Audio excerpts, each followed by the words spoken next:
지난주에 이어서 사역훈련 두 번째 시간입니다. 먼저 지난주에 나누었던 말씀을 짧게 정리를 하고 본론으로 들어가도록 하겠습니다. 지난주에는 이제 건강한 교회가 되기 위해서는 두 가지 일이 필요하다고 말씀을 나누었습니다. 에베소서 말씀을 통해서 이제 두 가지를 이야기했는데요. 첫 번째가 예수님께서 교회의 머리가 되셔야 한다는 이야기였습니다. 우리가 건강한 몸을 가지고 있다는 것은 그런 것이죠. 신체 각 기관이 아주 잘 돌아가고 특히 내가 원하는 대로, 내가 생각한 대로 원활하게 움직일 때 그 몸을 건강하다고 합니다. 그런 것처럼 머리 대신 예수님의 뜻대로 몸이 잘 움직일 때, 교회 공동체가 각각 자기 역할을 훌륭하게 해낼 때 그 교회 공동체는 건강한 공동체다라고 말할 수 있습니다. 그런데 여기서 우리가 착각할 수 있는 것이 있어요. 교회가 별 문제 없이 운영되고 사람들이 점점 늘어난다고 해서 건강한 교회라고 말할 수는 없다는 거예요. 그게 건강한 교회의 한 모습일 수는 있는데 핵심적인 모습은 아니라는 것이죠. 아무리 좋은 몸을 가지고 있어도 근육질에 건강한 몸을 가지고 있더라도 머리가 생각하는 대로 몸이 움직이지 않으면, 머리가 원하는 대로 몸이 움직이지 않으면 그것은 건강한 몸이 아닙니다. 문제 있는 몸이죠. 교회 역시 마찬가지라는 것입니다. 아무리 교회 구성원들이 대단하고 이제 많은 사람들이 모여들고 재정적으로 탄탄하고 사회적인 명성으로나 여러 가지 면으로 대단하다고 인정을 받을 수 있을지라도 예수님의 뜻을 따르지 않는 교회, 예수님의 뜻을 무시하는 공동체라면 절대로 건강한 교회라고 할 수 없습니다. 반대로 아주 초라해 보이고 약해 보이는 교회라 할지라도, 그러니까 크기는 한두 명 모이는 아주 작은 교회라고 할지라도 그 모든 사람들이 예수님의 뜻대로 살고자 하는 마음을 가지고 있고 그 공동체의 방향이 예수님의 방향과 같다고 한다면 그 교회야말로 건강한 교회라고 할 수 있겠죠. 그렇기 때문에 교회라는 것은 머리 대신 예수님께 순종하는 방향으로 가야 합니다. 예수님께서 교회의 머리가 되실 때 건강한 교회라고 할 수 있죠. 자, 그 다음으로 건강한 교회가 되기 위해서 필요한 일은 함께 세워져 가는 것입니다. 성도와 성도가 함께 세워져 가는 것, 함께 성장하는 것이죠. 건강한 몸이라는 것은 신체 한 부분만 건강하다는 것을 말하는 것이 아니죠. 모든 지체, 모든 신체 각 기관이 건강해서 유기적으로 잘 작동하는 몸을 건강하다고 합니다. 그러니까 심장이 튼튼해서 이제 두근두근하면 피가 쭉쭉 온몸 각 기관으로 뻗어나가고 또 그 피를 통해서 영양분을 공급받은 신체 각 기관이 아주 잘 움직일 때, 유기적으로 잘 움직일 때 어깨와 또 팔꿈치와 또 팔목과 손가락이 잘 움직일 때 팔이 건강하고 또 그렇게 신체 각 기관이 원활하게 움직일 때 건강한 몸이라고 하지 않습니까? 그런 것과 마찬가지로 건강한 교회도 성도가 각자의 자리에서 잘 성장하고 또 성장을 바탕으로 그 맡은 역할을 잘 수행해 나갈 때, 머리 대신 예수님의 뜻을 잘 수행해 나갈 때 그 교회를 건강한 교회라고 할 수 있는 것입니다. 자, 이것을 위해서 사역자들이 먼저 성도를 가르치고 온전하게 만듭니다. 그리고 온전해진 성도가 함께 사역에 동참을 하는 것이죠. 그래서 모든 성도가 사역을 하는 공동체가 되는 것이 교회로서는 대단한 축복이라고 할 수 있어요. 한두 명이 사역하는 것이 아니라, 목회자 한 사람이 사역하는 것이 아니라 모든 공동체가 함께 성장해서 함께 사역하는 교회가 사실은 가장 아름다운 교회라고 할 수 있겠죠. 그런 면에서 볼 때 교회는 결국 사람을 세우는 공동체입니다. 사람을 세우지 않으면, 사람을 세우지 않는 교회는 건강한 교회라고 할 수는 없는 것 같아요. 그 사람의 성품과 인격, 그리고 그 인생의 목적과 소망, 또 교회를 벗어나서 가정과 직장에서의 모습까지 모두 하나님의 형상으로서, 하나님의 자녀로서 하나님의 영광이 빛나는 사람을 세워가는 것입니다. 그것이 교회에게 있어서 아주 핵심적이고 중요한 일이라고 할 수 있죠. 목회자는 그러한 일에 전문적으로 부름을 받은 사람이라고 할 수 있고, 또 이 목회자들을 통해서 성도들이 세워지고 또 세워진 성도들을 통해서 또 다른 성도들이 세워지는 것입니다. 목회자 한 사람으로 만들어지는 교회는 결단코 건강한 교회라고 할 수 없습니다. 자, 그런 의미에서 오늘 우리 교회는 아주 중요한 날을 맞이했다고 할 수 있죠. 오늘 우리 교회는 남녀 전도회 회장을 처음 세우는 날을 맞이합니다. 건물을 세울 때 가장 중요한 게 무엇입니까? 터를 잘 다지는 것이고, 그 다음 중요한 것은 그 터 위에 기둥을 단단하게 세우는 것입니다. 목회자는 예수님이라는 터를 이렇게 다지는 것이고, 또 교회의 기둥을 그 예수님이라는 터 위에 세우는 것이라면, 그 세워진 성도, 세워진 기둥들은 또 다른 성도들이 그 기둥을 바탕으로 잘 유지될 수 있도록 세워져야 하는 것입니다. 예수라는 터 위에 깊이 뿌리 박고 세워지는 성도를 통해서 건강한 교회가 만들어지는 것이죠. 목회자 혼자 터를 닦고 목회자 혼자 기둥이 되고, 그렇게 되면 어떻게 됐습니까? 어떻게 되겠습니까? 잠시는 버틸 수 있어요. 잠시는. 그런데 바람이 불거나 땅이 흔들리는 지진이 찾아오면 금세 무너지게 됩니다. 기둥 하나만 있는 건물을 여러분은 신뢰하겠습니까? 이 건물에서 우리가 예배를 드리는데 알고 보니까 이 건물을 지지하고 있는 기둥이 하나밖에 없더라. 그러면 여러분이 여기서 예배를 드리시겠습니까? 다 다른 곳으로 가겠죠? 건물에는 단단한 기둥이 많으면 많을수록 좋습니다. 튼튼하게 유지할 수 있죠. 교회가 단단하고 건강해지기 위해서는 그렇게 온전해진 성도들이 기둥이 되는 일들이 많아져야 한다는 것입니다. 그래서 성도가 세워지는 일이 대단히 중요하다 말씀을 드릴 수 있죠. 오늘이 그 첫 기둥을 세우는 날이라고 할 수 있습니다. 사실 여러분 한 사람 한 사람이 이미 기둥의 역할을 하고 있다는 것을 잘 알고 있지만, 조금 더 책임 있는 기둥의 역할을 세우고자 하는 것이죠. 그런 귀한 날이니만큼 모든 성도님들이 함께 참여하셔서 기도하시고 한 사람을 세워주시기를 부탁드립니다. 뿐만 아니라 올해 말 내년이 되면 이제 새롭게 집사 직분자를 세울 것입니다. 우리 교회 처음 집사 직분자를 세우는 일이죠. 다른 교회에서 이미 집사 직분을 받으신 분들은 그 직분 그대로를 인정해 드리고,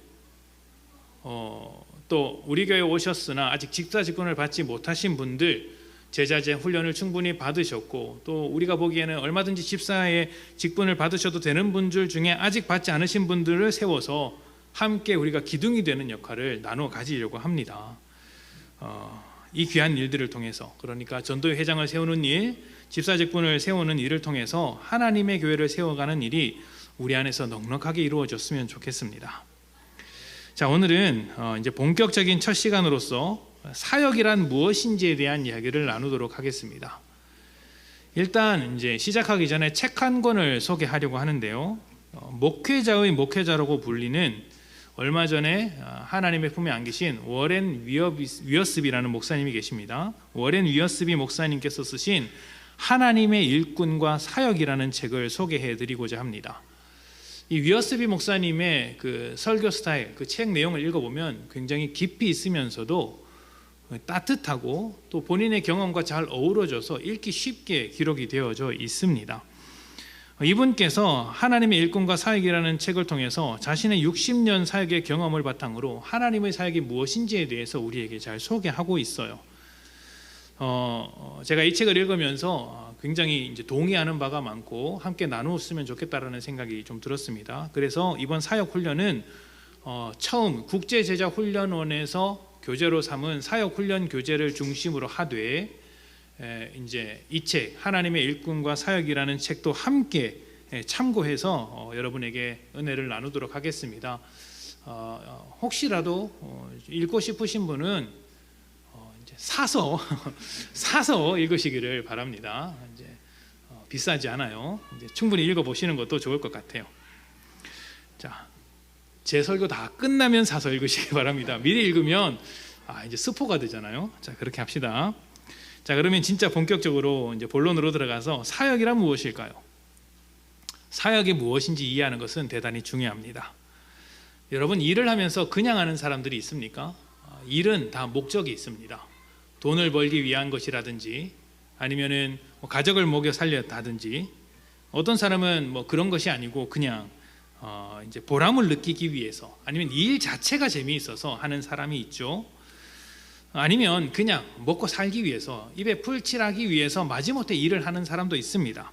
사람마다 다양한 목적이 있겠죠. 그리고 일이라는 것은 그 목적을 달성하기 위한 방법이라고 할 수 있습니다. 이 목적을 달성하는데 내 일이 부족하면 어떻게 합니까? 그 일을 바꾸죠. 직업을 바꾸거나 다른 일을 찾거나 추가로 더 하거나 이렇게 합니다. 목적이 중요한 것이죠.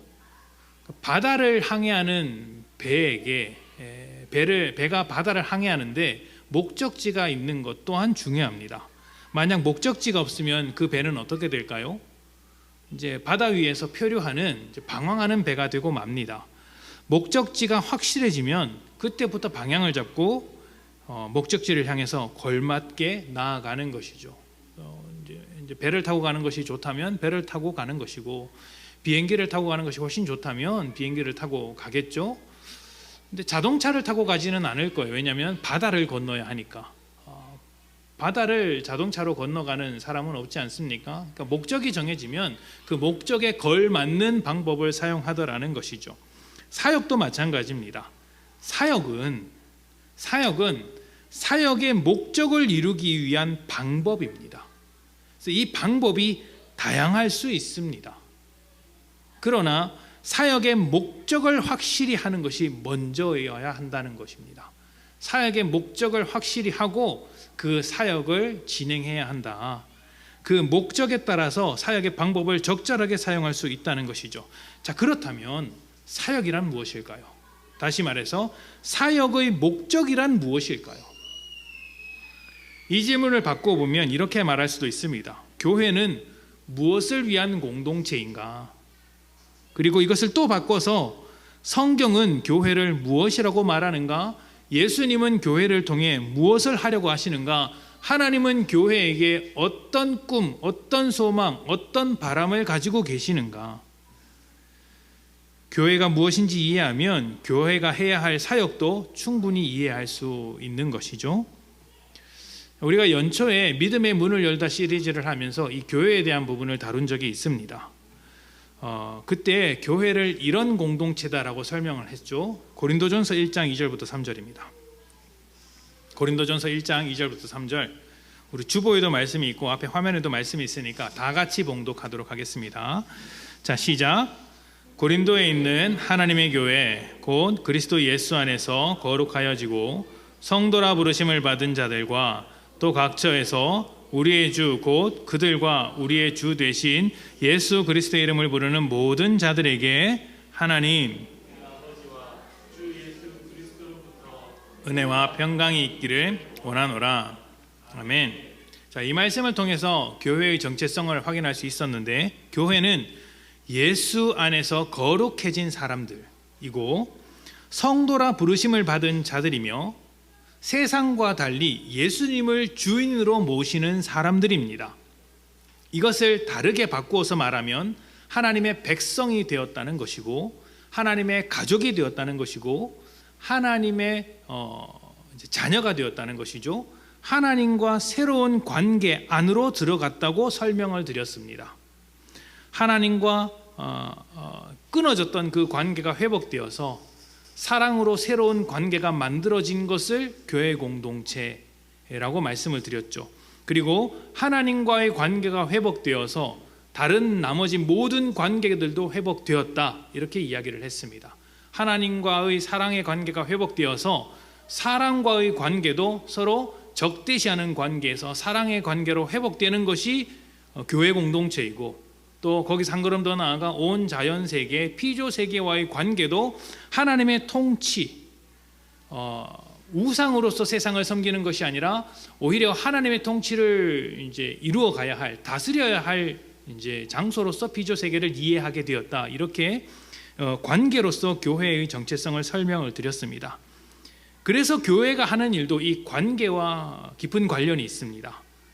이 관계를 유지하고 더 풍성하게 만들며 이 관계의 범위를 확장시키는 것이 교회가 해야 하는 일이에요. 그래서 일단 하나님과의 관계를 풍성하게 하기 위해서 우리가 무엇을 합니까? 예배를 하고 또 말씀을 나누고 하나님을 조금씩 더 알아가죠. 하나님과의 관계가 깊어지도록 하는 것입니다. 그리고 그 관계에서 한 걸음 더 나아가 사람과의 관계를 풍성하게 만들기 위해서 서로 사랑하며 섬깁니다. 교회에 있어서 이 일 굉장히 중요하죠. 그리고 여기서 한 걸음 더 나아가 온 자연 만물 피조 세계와의 관계 속에서는 하나님의 통치를 구현해냅니다. 세상을 보면 이 세상의 피조물들을 섬기는 사람들이 굉장히 많아요. 물질을 섬기고 또 자연, 샤머니즘과 같은 것들로 자연에 있는 어떤 여러 개 산과 해와 달, 나무 이런 것들을 섬기는 사람들이 많죠.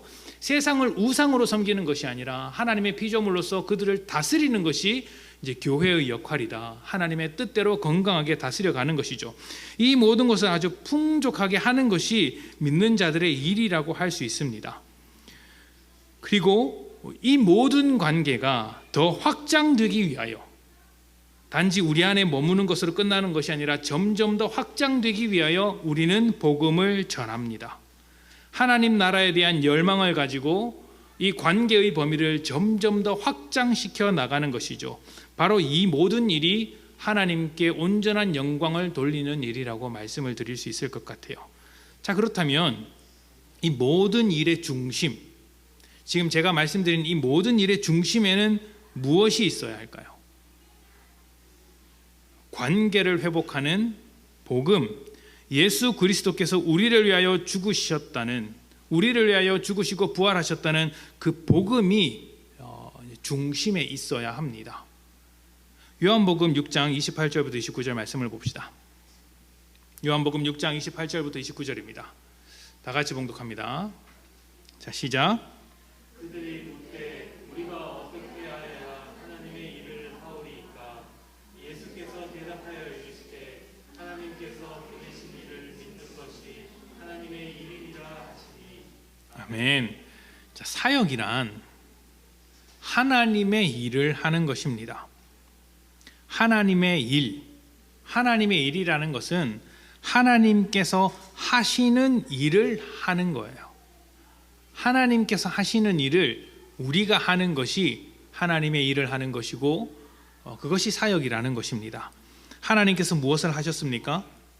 성경 전체를 통해 하나님께서 하신 일은 딱 한 가지예요. 하나님을 버리고 하나님을 배신한 사람들에게 먼저 찾아와서 사랑을 해주신 것, 무너진 하나님과의 관계 속에 살아가는 사람들의 모든 삶을 회복하셔서 그 관계를 온전하게 만드신 것, 하나님의 품 안에서 풍성한 삶을 누리도록 품어주신 것, 한마디로 사람을 구원해 주신 것입니다. 그래서 하나님의 일이 무엇이죠? 요한복음 6장에서는 이렇게 설명한 거예요. 예수 그리스도를 믿는 것, 하나님을 보내시니 예수 그리스도를 믿는 것이 하나님의 일이다. 사람을 구원하는 것이 하나님의 일이고 그것을 위해서 예수 그리스도를 믿는 것이 하나님의 일이다. 이렇게 설명을 하고 있는 것입니다. 자, 여기서 우리가 크게 오해할 수 있는 것이 하나가 있습니다. 사역을 하나님을 위해 일하는 것으로 생각한다는 것입니다. 하나님을 위해 일한다는 표현, 여러분이 생각하기에 하나님을 위해 일하는 것이 맞습니까? 틀렸습니까? 제가 지금 오해한다고 해놓고 다시 질문하니까 틀린 거 아니야? 맞는 것 같은데 헷갈리시죠? 하나님을 위해 일한다는 표현이 아주 틀린 것은 아니지만 큰 오해를 불러일으킬 수 있을 만한 표현입니다. 무슨 말이냐면 사역의 대상을 왜곡할 수 있다는 거예요. 사역의 대상을 착각하게 만들 수 있다는 것입니다. 사역이라는 것은 말씀드린 대로 하나님의 일을 하는 것이고 하나님은 사람을 위해 일하신 분이십니다. 사람을 위해 구원하셨고 사람을 위해 독생자를 보내셨고 사람을 위해 찾아오시고 사람을 위해 말씀해 주시는 분이시죠. 하나님은 사람을 위해 일하시는 분이십니다. 자, 그렇다면 사역은 하나님의 일을 하는 것이지 않습니까? 자, 그렇다면 모든 사역의 대상은 누구입니까? 하나님께서 사람을 대상으로 일하셨어요. 우리는 하나님의 일을 하는 사람들입니다. 그러면 사역의 대상이 누구여야 합니까? 사람이어야죠. 사람이 사역의 대상이라는 것입니다. 하나님을 위해 일을 한다라고 하면 하나님이 우리 사역의 대상이 되는 것처럼 착각할 수 있다는 것입니다. 물론 예배와 같이 하나님을 대상으로 하는 일들이 있습니다. 그런데 그것이 사역이 되면 또 이야기가 달라져요. 무슨 말이냐면 예배와 예배 사역은 다를 수 있다는 거예요. 예배가 우리의 모든 삶으로 하나님을 기뻐하고 하나님께서 우리에게 주신 그 모든 일하심을 높여드리는 일이라면, 예배 사역은 모든 성도들이 온전한 예배를 드릴 수 있도록 섬기는 일이라는 거예요. 이 차이를 아시겠습니까? 이 차이를 아셔야 돼요. 이런 점을 다 놓치고 하나님을 우리 사역의 대상으로 생각하면, 하나님을 우리 사역의 대상으로 생각하게 되면 사역은 그때부터 내 것을 얼마나 하나님께 쏟아부을 수 있느냐로 그 성공과 실패가 결정이 됩니다. 그런데 이런 오해가 사역을 얼마나 괴로운 것으로 만드는지 몰라요. 하나님은 무궁하시고 영원하시고 끝이 없으신 분이시죠. 그런 분에게 그런 분을 대상으로 사역을 해서 만족을 드릴 수가 있습니까?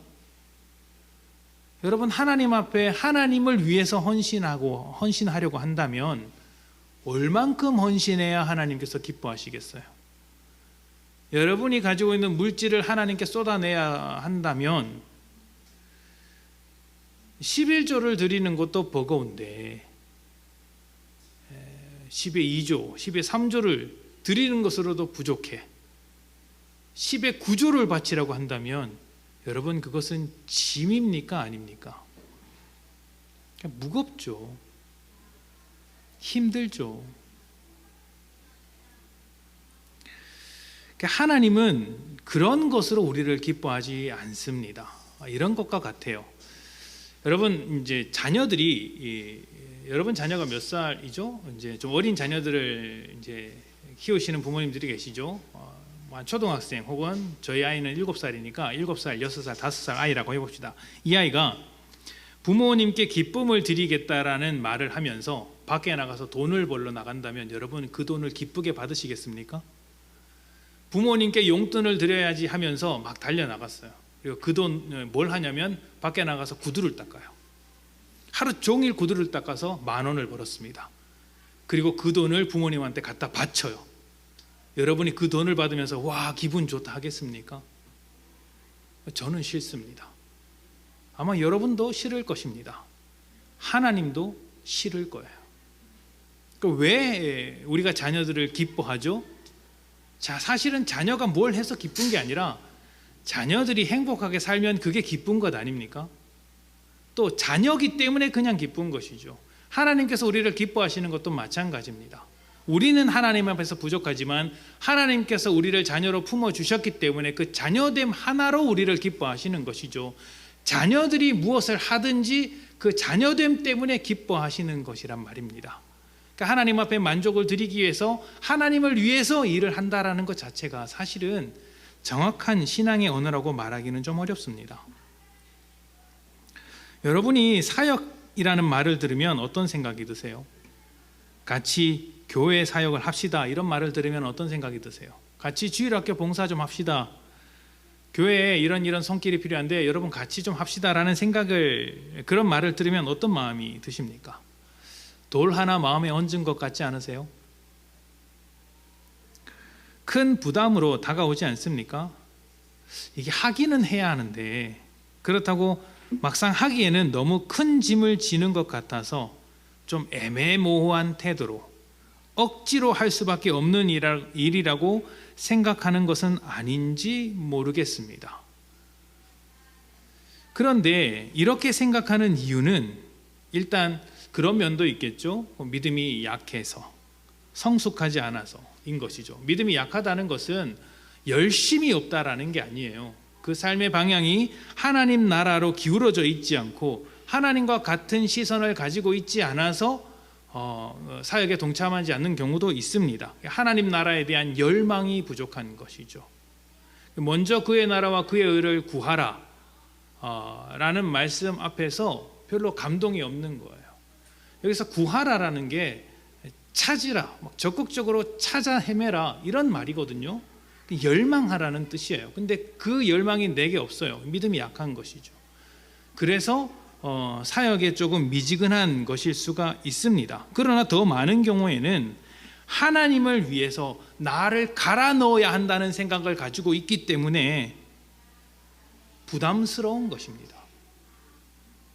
부담스러운 것이죠. 물론 사역에는 헌신이라는 것이 필요합니다. 하나님께서 우리의 헌신을 요구하시죠. 그런데 그 헌신을 아무것도 없는 데서 만들어내시는 분도 아닙니다. 하나님께서 우리에게 헌신을 요구하시면 그 헌신을 요구하시기 전에 채워주시는 것이 있어요. 이게 같이 가는 것이에요. 로마서 1장을 봅시다. 로마서 1장 16절부터 17절입니다.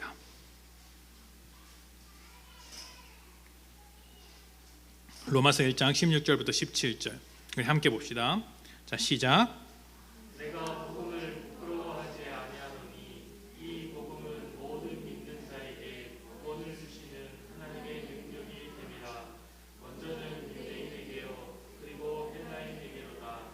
복음에는 하나님의 의가 나타나서 믿음으로 믿음에 이르게 하나니 기록된다. 오직 의인은 믿음으로 말미암아 살리라 함과 같으니라. 아멘. 자, 하나님의 일, 사역의 핵심에는 복음이 있어야 한다고 말씀을 드렸습니다. 근데 로마서 1장에서 복음을 무엇이라고 소개합니까? 모든 믿는 자에게 주시는 하나님의 능력입니다. 복음이 무엇이라고요? 하나님의 능력. 사역은 무엇이죠? 하나님의 일입니다. 하나님의 일을 하나님의 능력으로 하는 것이에요. 내 능력, 내 실력으로 하는 것이 아니라 하나님의 능력으로 하는 것입니다. 그래서 사실 교회 안에서 사역을 함에 있어서 내가 얼마나 뛰어난 사람이냐는 그다지 중요한 문제가 아닙니다. 그렇게 중요한 문제가 아니에요. 가장 약한 자를 들어서 강한 자를 부끄럽게 하시는 분이 하나님 아니십니까? 하나님께서 복음을 전도에 미련한 것으로 이렇게 전하게 하셨다라고 성경이 말하고 있어요. 왜 하나님께서 미련한 것으로 일을 하실까요? 이런 점을 우리가 깊이 묵상해 봐야 합니다. 사람의 실력이나 사람의 뛰어남으로 이렇게 주장하는 게 아니에요. 바울도 그렇게 하지 않습니까? 나의 지혜와 말로써 너희에게 설득시키려고 하는 것이 아니다. 성령의 능력으로 복음이 가지고 있는 그 메시지로 너희에게 말을 하는 것이다. 사역은 하나님의 일이기 때문에 하나님의 능력으로 하는 것입니다. 그리고 이어서 17절에는 이렇게 말하죠. 복음에는 하나님의 의가 나타나서 믿음으로 믿음에 이르게 한다. 믿음으로 믿음에 이르게 한다. 예전에 이것을 설명을 드린 적이 있는데 믿음으로 믿음에 이르게 한다라는 말은 하나님의 신실하심이 우리의 신실함을 이끌어낸다라는 말이에요. 하나님께서 우리를 향해 신실하게 일해 주시고 죄인이었던 우리에게 신실하게 사랑을 베풀어 주신 그 하나님의 놀라운 은혜와 사랑, 그 신실하심이 복음 안에 있고 그 복음이 우리에게 왔을 때 우리의 어떤 그 하나님을 향한 신실한 어떤 충성됨, 하나님의 신실한 그 마음, 우리의 헌신을 이끌어낸다라는 말입니다. 이 능력이 복음 안에 있는 거예요. 하나님의 그 신실한 일하심이 복음 안에 있어서 우리의 삶에 어떤 것들을 이끌어낸다라는 것이죠. 이러한 복음이 사역의 핵심이고 모든 교회의 사역은 복음에서 벗어날 수 없는 것이에요. 자, 제가 이렇게 설교를 하고 있죠. 이 설교를 하는 것도 복음에서 벗어나서는 안 되는 일입니다. 이 내용만 그렇다라는 게 아니에요. 내용만 이 복음적인 설교가 되어야만 하는 것이 아니라 이 설교 자체, 그리고 설교를 통해서 영향을 받는 여러분들에게도 복음의 영향력이 미쳐져야 한다라는 것입니다. 우리가 교회가 하는 일, 복음을 중심으로 일하게 되는 그 하나님의 사역이 어떤 일이라고 했죠? 관계를 이제 유지시키고 더 풍족하게 만들고 확장시키는 일이라고 말씀을 드리지 않았습니까? 그러니까 이 설교를 통해서 여러분들도 그 관계가 풍성하게 되어야 한다라는 거예요. 하나님과의 관계가 더 풍성하게 되어야 하고 성도와 성도 간의 관계가 더 풍성하게 되어야 하고 세상과의 관계에서도 하나님의 뜻을 따라 살아가는 일들이 더 많이 나타나야 한다는 것이죠. 이것이 설교의 목적이 되어야 한다는 것입니다. 그 내용만 복음적이라고 해서 막 여러분에게 정죄만 한다면, 그래서 여러분이 낙심하고 그 낙심으로 인해서 오히려 하나님과의 관계가 멀어지고 교회로부터 떠나게 되고 이렇게 만들어버리면, 제가 아무리 기가 막히고 멋들어진 설교를 했더라도 그것은 복음적인 설교라고 할 수 없어요. 여러분과 하나님과의 관계가 회복되고 성도와의 관계가 회복되고 세상과 여러분과의 관계가 하나님의 뜻 안에서 온전하게 회복되는 일을 만들어내야지 이 설교가 복된 설교라고 할 수 있겠죠. 다른 사역도 마찬가지입니다.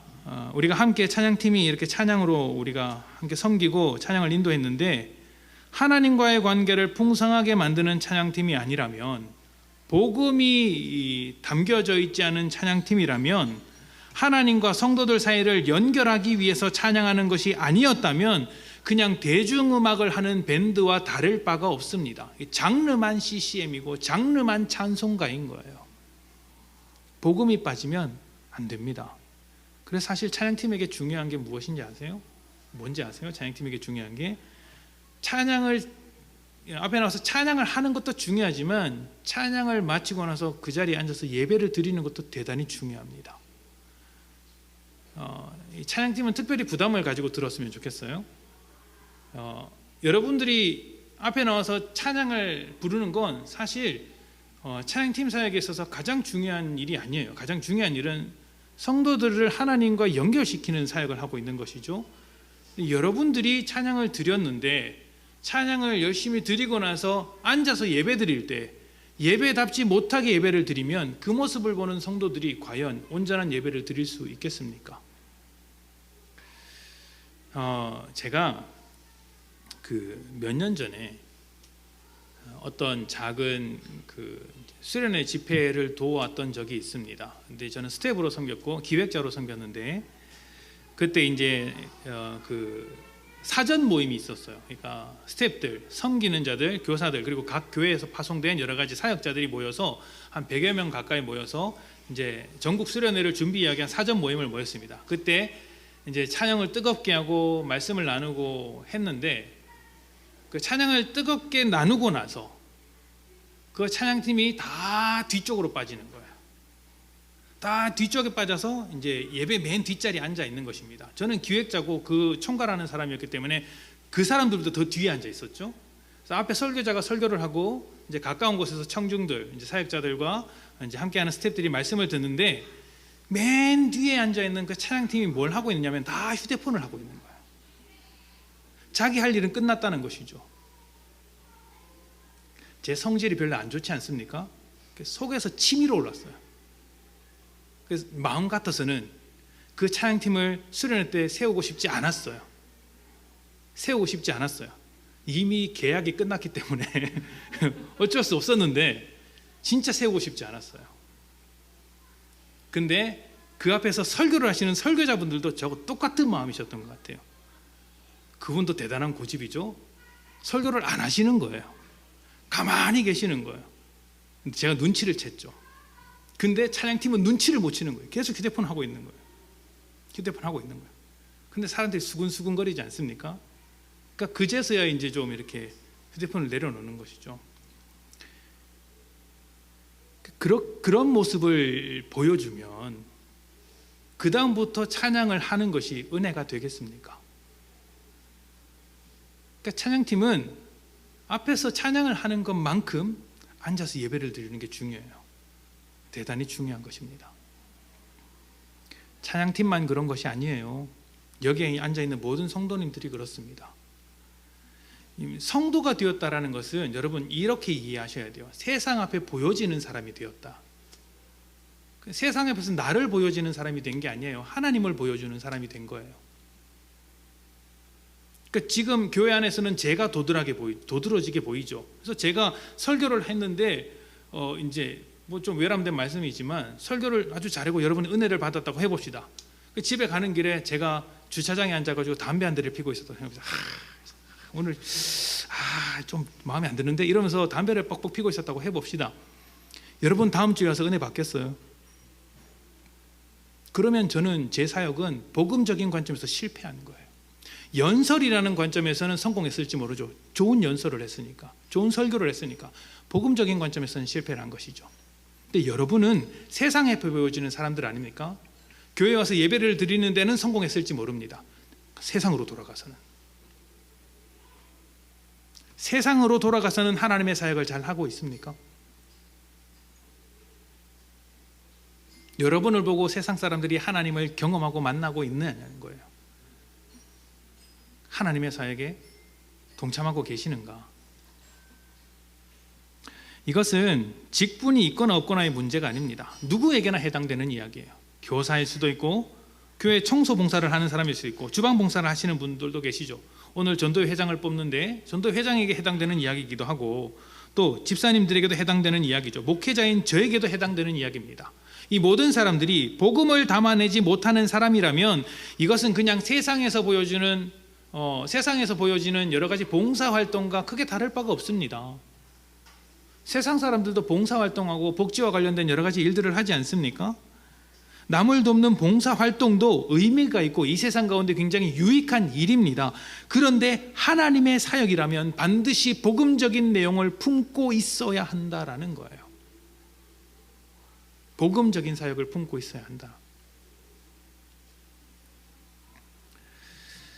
이러한 내용을 바탕으로 제가 맨 처음에 이제 소개한 워렌 위어스비 목사님께서 하나님의 사역을 이렇게 정의했습니다. 저도 이 목사님처럼 이렇게 멋들어진 말로서 정의하고 싶었는데 그게 안 돼서 이분의 말을 빌려왔습니다. 자, 화면을 좀 띄워주세요. 다 같이 한번 읽어볼까요? 자, 시작. 사역이란 무한하신 하나님의 자원이 긍휼이 넘치는 사람들을 통해 사람들의 필요를 채워 하나님께 영광이 돌려지는 일이다. 사역이란 무한하신 하나님의 자원이 긍휼이 넘치는 사람들을 통해 사람들의 필요를 채워 하나님께 영광이 돌려지는 일이다. 아멘. 그러니까 사역이란 무엇을 가지고 하는 것입니까? 무한하신 하나님의 자원을 가지고 하는 것입니다. 내 능력으로 하는 것이 아니에요. 내 힘으로 하는 것이 아닙니다. 하나님께서 하나님의 능력으로 하나님의 일, 사람을 구원하시는 하나님의 일을 하신 것처럼 우리도 그 일을 하는 것입니다. 하나님의 일을 하는 것이죠. 누구의 능력으로? 하나님의 일을 하나님의 능력으로 하는 거예요. 그래서 사역을 하고자 하는 사람에게 가장 먼저 되어야 하는 일은 열심을 내는 것이 아니라 하나님과 온전한 관계를 만들어가는 것입니다. 먼저 하나님과의 관계가 충만해진 사람들이 다른 성도들을 위하여 사역을 하는 것이죠. 우리가 맨 처음 그리고 지난주에 에베소의 말씀을 이제 소개했지 않습니까? 성도가 온전하게 되면 봉사의 일을 한다, 미니스트리를 한다. 온전하게 되는 것이 먼저입니다. 무엇이 온전합니까? 하나님과의 관계가 온전해지는 것. 하나님과의 충만한 관계 속에서 하나님의 무한하신 능력, 그 무한하신 자원을 먼저 경험하고, 그리고 그 믿음과 신뢰를 바탕으로 불가능할 것 같은 그 일마저도 하나님을 향한 그 믿음과 신뢰를 가지고 나아가는 것이죠.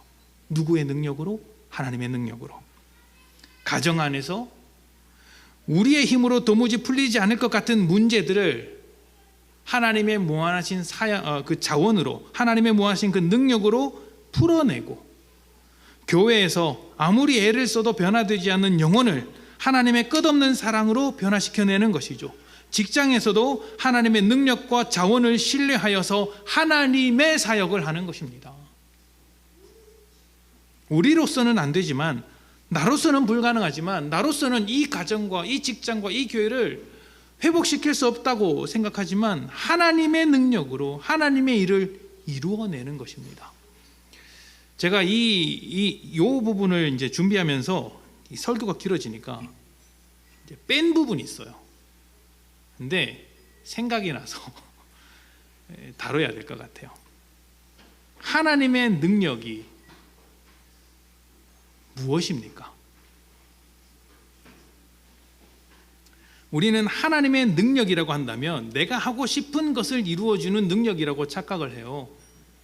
아닙니다. 내가 하고 싶은 일을 이루어지는 능력은 대부분 세상적인 거예요. 돈 많이 갖고 싶을 때 필요한 하나님의 능력, 기적의 숫자 6자리를 알려주는 하나님의 능력, 뭐 이런 거지 않습니까? 그게 아니고 하나님의 능력이 무엇이냐면 십자가의 능력이에요. 세상은 아무리 생각해도 상상조차 할 수 없는 그 십자가의 능력이 하나님의 능력이라고요. 이 능력으로 사역하는 겁니다. 이 능력으로 사역하는 거예요. 또 한 가지, 이러한 무한하신 하나님의 능력을 가지고 누구를 통해서 일을 하십니까? 하나님의 그 무한하신 자원이 누구를 통해서 흘러가야 합니까? 사람을 통해서 흘러가는 것입니다. 워렌 위어스비 목사님이 뭐라고 하셨죠? 긍휼이 넘치는 사람을 통해 흘러간다라고 되어 있어요. 긍휼이 넘치는 사람을 통해. 긍휼은 인간을 향해 품으신 하나님의 대표적인 마음이에요. 인자가 풍성하신 하나님이지 않습니까? 예수님께서도 사람을 향해서 긍휼한 마음을 품으셨어요. 그러니까 예수님과의 관계를 통해서, 하나님과의 관계를 통해서 하나님의 마음, 예수님의 마음을 가진 사람들, 그 온전해진 믿음을 가진 사람들, 긍휼한 마음을 가진 사람들이 하나님의 자원을 흘려보내는 성도들이 되어서 헌신을 통해, 섬김을 통해 그 자원이 필요한 사람을 섬기는 것이 하나님의 일인 거예요. 사역의 대상이 누구죠? 사람. 누가 하죠? 사람. 누구의 능력을 가지고? 하나님의 능력을 가지고. 그렇기 때문에 우리 모두가 사역자라고 말씀을 드리고 있는 것입니다. 우리 모두를 통해 하나님의 그 무한하신 자원과 능력이 흘러가야 한다는 것이죠. 그래서 사실 우리는 모일 때마다 우리 주변에 그 하나님의 무한하신 자원과 능력이 필요한 사람이 있는지를 들여다봐야 합니다. 교회 오시면 그냥 가만히 있는 게 아니라 인사하고 밥 먹고 예배 드리고 나면 누구에게 그러한 도움이 필요한지, 자원이 필요한지, 하나님의 어떤 능력이 필요한지, 누가 궁핍한지 갈급한지를 들여다보셔야 해요. 왜 저 사람은 식사하지 않고 그냥 가지? 왜 저 사람은 인사를 했는데 안 받아주지? 왜 저 사람은 자기 이야기를 안 하지? 혹시 정말 어디 꺼내기 힘든 아픈 마음들이 있어서 그런 것은 아닐까? 돌아봐야 돼요. 긍휼한 마음을 가져야 하지 않습니까? 예수님의 마음을 가지고 그냥 예배 드렸으니까 됐다, 이거는 내 사역의 대상을 하나님으로 생각하는 것이니까요. 그것에 불과합니다. 아니에요. 옆에 있는 사람을 보십시오. 하나님께서 이 사람들을 위해 하셨고 또 우리를 불러서 이 사람들을 위해서 긍휼한 마음을 품고 일하라고 능력을 주시는 거예요.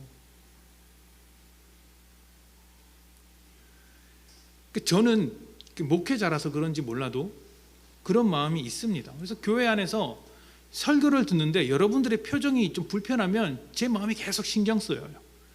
내가 어떤 이렇게 말을 하다가 상처되는 말을 했나? 아니면 집안에 무슨 일이 있나? 내가 모르는 무슨 문제가 있나? 아픈가? 오만 생각이 다 들죠. 그냥 이렇게 예배 마치고 가시면 또 무슨 문제가 있는 건 아닌가? 카톡 하나 받으면 카톡에 수고하셨습니다 마침표로 끝나면 왜 웃는 표시가 없지? 너무 좀 이게 과한가요? 하여튼 그렇게 그 단어 하나에 신경을 쏟아요. 왜 그럴까요? 저는 이것이 성도들을 사랑하는 마음 때문이라고 생각을 합니다. 하나님께서 내게 주신 마음이라고 생각하죠. 근데 저는 우리 모두가 그랬으면 좋겠습니다. 이거는 뭐 대범하고 소심하고 이런 문제가 아니에요. 더 사랑하느냐의 문제인 것이지.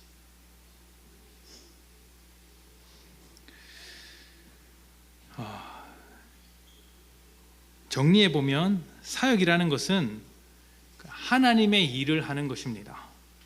하나님과의 관계 안에서 풍성한 은혜를 먼저 누린 성도들이 하나님의 마음과 시선을 가지고 하나님의 사랑이 필요한 사람을 섬기는 것입니다. 그리고 그 섬김을 통해 그 섬김을 받아서 하나님의 사랑과 능력을 경험한 성도들이 하나님께 영광을 돌리도록 하는 것이죠. 이것이 사역입니다. 이 사역을 누구의 능력으로 하는 것입니까? 하나님의 능력으로 하는 것이죠. 그래서 사역에는 기도가 필요한 것이고, 사역은 누구의 뜻대로 해야 합니까? 하나님의 뜻대로 해야 합니다. 그래서 복음을 담고 있어야 합니다. 사역은 누가 해야 합니까? 하나님의 사람들이, 하나님의 마음을 가진 사람들, 긍휼함을 가진 사람들이 해야 합니다. 그래서 하나님과의 관계가 우선이 되어야 하는 것이죠. 얼마나 열심히 하느냐보다 더 중요한 것, 하나님과의 관계 안에서 복음을 담고 하느냐인 것입니다. 하나님께서 우리 모두를 하나님 자신의 일에 초청하셨습니다. 여러분들이 교회 안에서 하는 모든 사역은 하나님의 일입니다.